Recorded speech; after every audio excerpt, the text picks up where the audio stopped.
আসসালামু আলাইকুম ওয়া রাহমাতুল্লাহি ওয়া বারাকাতুহু। নাহমাদু ওয়া নুসাল্লি আলা রাসূলিহিল কারীম, আম্মা বা'দ। আউযু বিল্লাহি মিনাশ শাইতানির রাজীম।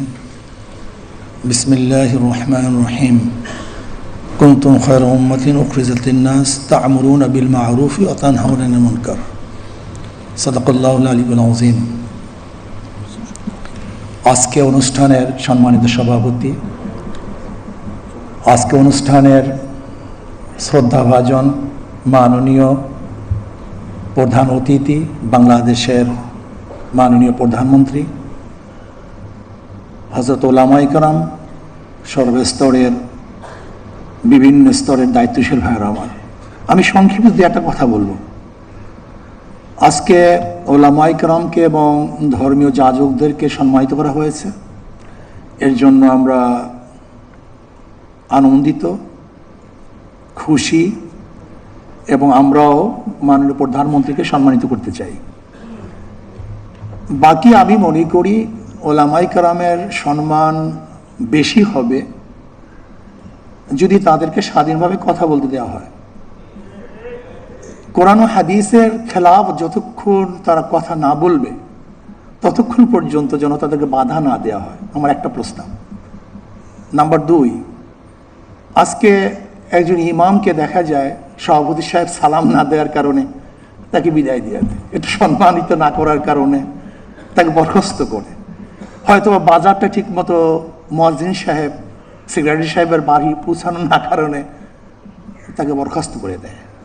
আমি আজকে আমার প্রধানমন্ত্রীকে অনুরোধ করব, একটা নির্দিষ্ট নীতিমালা থাকা চাই যে কোন কারণে তাকে বরখাস্ত করা হবে।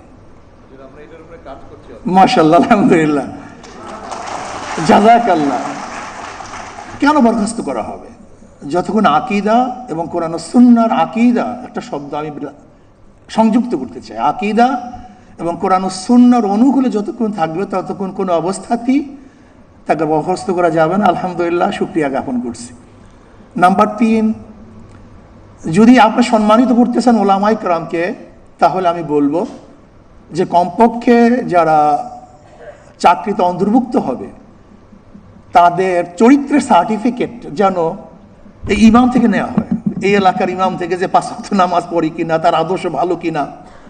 যদি এরকম কিছু তাদের থেকে চারিত্রিক সার্টিফিকেট নেওয়া হয় তাহলে আমরা ভালো হয়ে যাব, আমরা ভালো হবো। আমরা চরিত্রের সার্টিফিকেট দিই, কাজে আমি যদি ভালো না হই তাহলে চরিত্র সার্টিফিকেট আমি দেবো কীভাবে?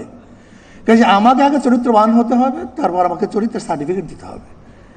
যদি এই কাজটা করতে পারেন, জীবনভর আপনাকে সবাই স্মরণ করবে যে কমপক্ষে এই ব্যক্তি নামাজ পড়ে, এই ব্যক্তি খারাপ কাজের সাথে সংযুক্ত না।